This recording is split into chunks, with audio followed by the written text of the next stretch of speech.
বৈভব সূর্যবংশীর সূর্যের উত্তাপটা টের পাচ্ছেন এইবারের আইপিএলে বাঘা বাঘা সব bowler. Jasprit Bumrah, Trent Boult, Bhubaneswar Kumar, Josh Hazlewood, Pat Cummins, Kagiso Rabada, Mohammad Siraj, যার কথাই বলেন না কেন সবাইকে পিটিয়ে ছাতু বানিয়েছেন। তাহলে আর Arshdeep Singh, Lockie Ferguson, Marco ইয়েনসনরা বাদ যাবেন কেন? পাঞ্জাব কিংসের মুখোমুখি যে আজ হয়েছিল সূর্যবংশীর দল রাজস্থান রয়্যালস, সেইখানে ওই বোলারদেরও সুমিও করেন নাই, 50 করতে পারেন নাই। তবে মাত্র 16 বলে যেই ইনিংসটা খেলেছেন তিনি 43 রানের, সেইটাই কি পাঞ্জাব কিংসকে এইবারের আইপিএলে প্রথম পরাজয়ের স্বাদ এনে দেবার জন্য যথেষ্ট হয়ে গিয়েছিল না? সেইটা ছাড়া অন্য কিছুকে কি টার্নিং পয়েন্ট বলবেন?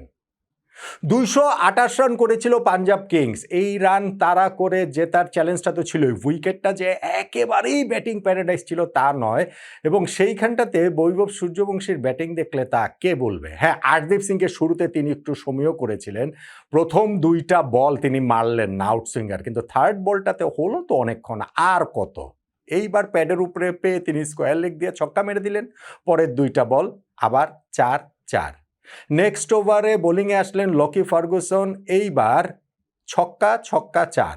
নেক্সট ওভারে বোলিংয়ে আসলেন মার্কো ইয়েনসন, তাকেও ছক্কা মারলেন। আর্শদীপকে আবার ফেরানো হলো, তাকে আরও একটা ছক্কা মেরে এরপর একটা লো ফুল টসে তিনি আউট হয়ে গেছেন।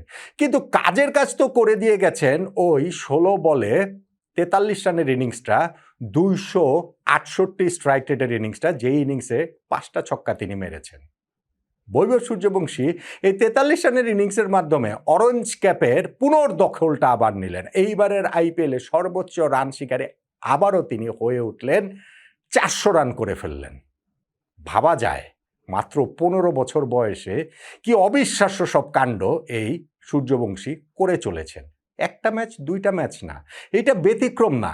বোলারদের পিটিয়ে তিনি তুলোধুনো করে দেবেন, এটা প্রায় নিয়মে পরিণত করে ফেলেছেন। সেটা প্রতিপক্ষ যেই দলই হোক না কেন, প্রতিপক্ষের বোলারে যত বড় বড় নামই থাকুক না কেন।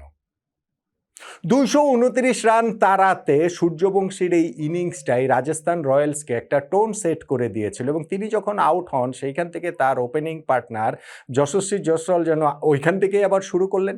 তিনি একটা ইনিংস খেলেছেন 27 বলে 51 রানের, সাপোর্টও ওইখানে পেয়েছেন ধ্রুব জুরেলের কাছ থেকে এবং রিয়ান পরাগ। এইবারের আইপিএলে প্রবাবলি এই প্রথমবারের মতো একটা সিগনিফিকেন্ট তিনি একটুখানি অবদান রাখলেন।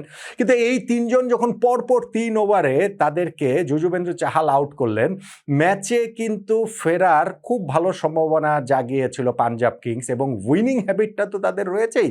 মনে হচ্ছিল যে এই ম্যাচটাও তারা জিতে যাবে, কেননা শেষ 6 ওভারে আরও 72 রান প্রয়োজন ছিল। 36 বলে 72 রান প্রয়োজন, এক্স্যাক্টলি হচ্ছে গিয়ে প্রতি ওভারে 12 রান করে নিতে হবে।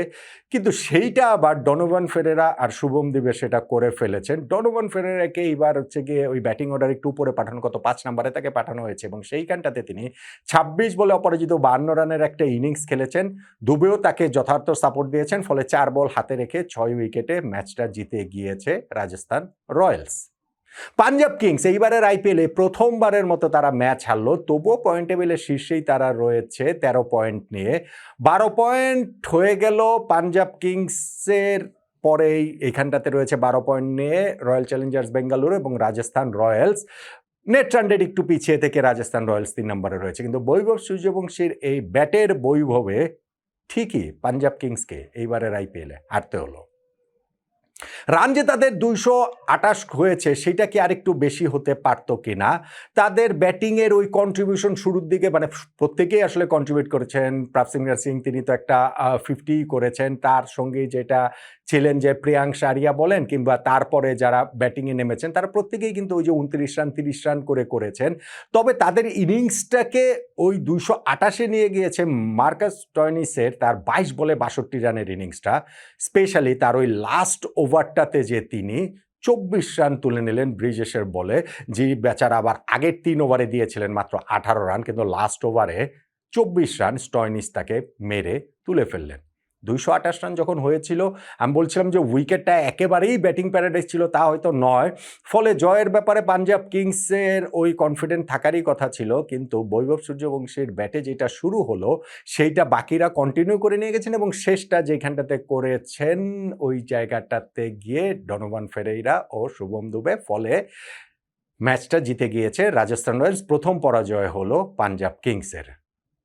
তাহলে এই যে ম্যাচটা, যেইখানে বৈভব সূর্যবংশীর আরও একটা বিস্ফোরক বিধ্বংসী ইনিংস, আরও একবার তার সূর্যের তাপে তার ব্যাটিং বৈভবে প্রতিপক্ষ একেবারে ছারখার হয়ে গেল।